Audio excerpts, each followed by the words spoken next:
Hello, Squirrel Squad. Yes, I realize I'm on the opposite side, but I just love looking at that. When I'm sitting in my spot, here I am.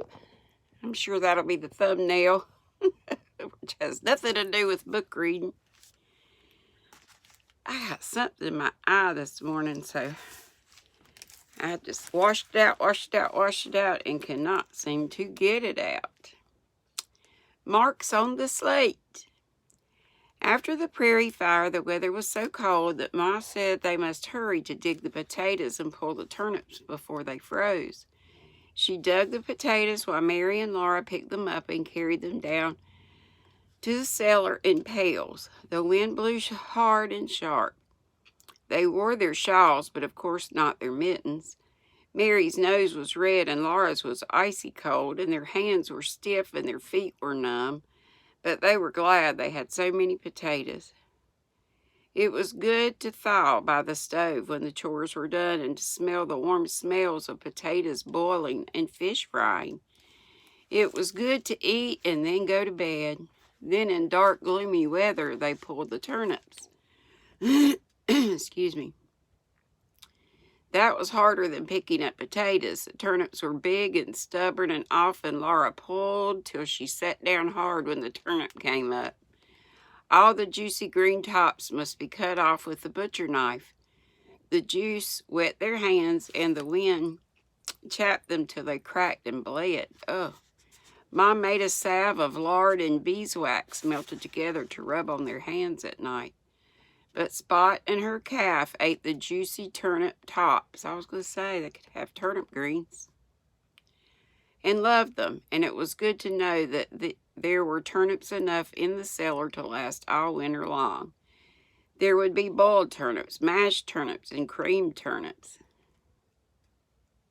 I haven't tried turnips in a long time, so I would even like them now, but I know I didn't used to. Blah, blah, blah. And in the winter evenings, a plate of raw turnips would be on the table by the lamp.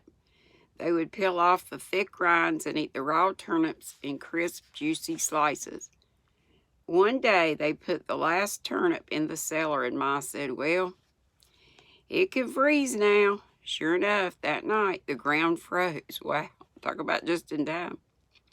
And in the morning, snow was falling thick outside the windows.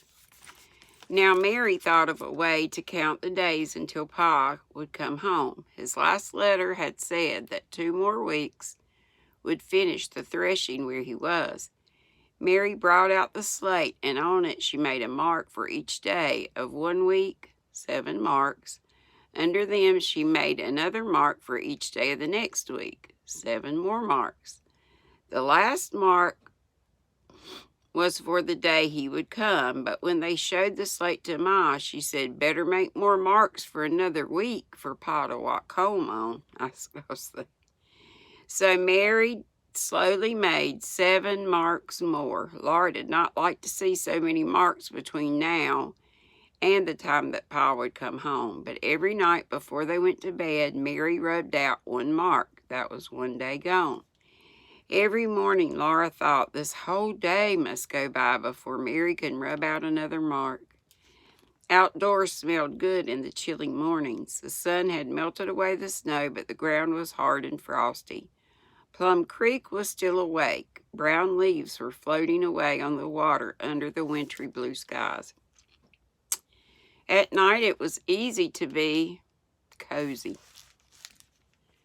Cozy to be in the lamp-lit house by the warm stove. Laura played with Carrie and Jack on the clean, smooth floor. Ma sat comfortably mending, and Mary's book was spread under the lamp. "It's bedtime, girls," Ma said, taking off her thimble. Then Mary rubbed it 1 more mark and put the slate away. One night she rubbed out the first day of the last week. They all watched her do it, Mary said as she put the slate away. "Pa is walking home now.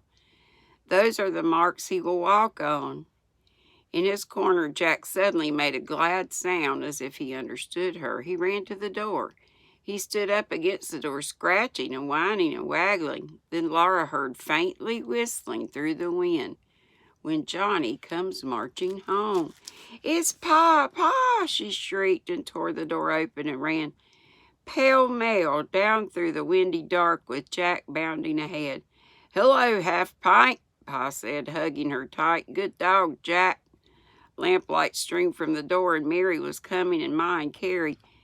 "How's my little one?" Pa said, giving Carrie a toss. "Here's my big girl," and he pulled Mary's braid. "Give me a kiss, Caroline, if you can reach me through these wild Indians."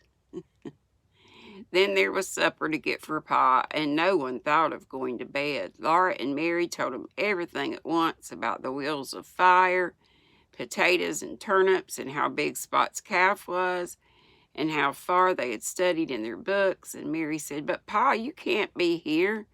You didn't walk off the marks on the slate." And she showed him the marks still there, the marks he was supposed to walk on. "I see," said Pa, "but you did not rub out the marks for the days it took my letter to come so far." "I hurried fast all the way, too, for they say it's already a hard winter in the north." "What do we need to get in town, Caroline?" Ma said they didn't need anything. They had eaten so many fish and potatoes that the flour was still holding out, and the sugar, and even the tea. Only the salt was low, and it would last several days. "Then I'd better get the wood up before we go to town," said Pa. "I don't like the sound of that wind, and they tell me that Minnesota blizzards come up fast and sudden. I heard of some folks that went to town, and a blizzard came up so quickly they couldn't get back.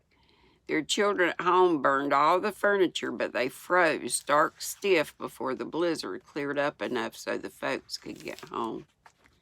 Wow, that's awful. Oh, it was a good chapter till they said that. And the next chapter's called Keeping House. Keeping House.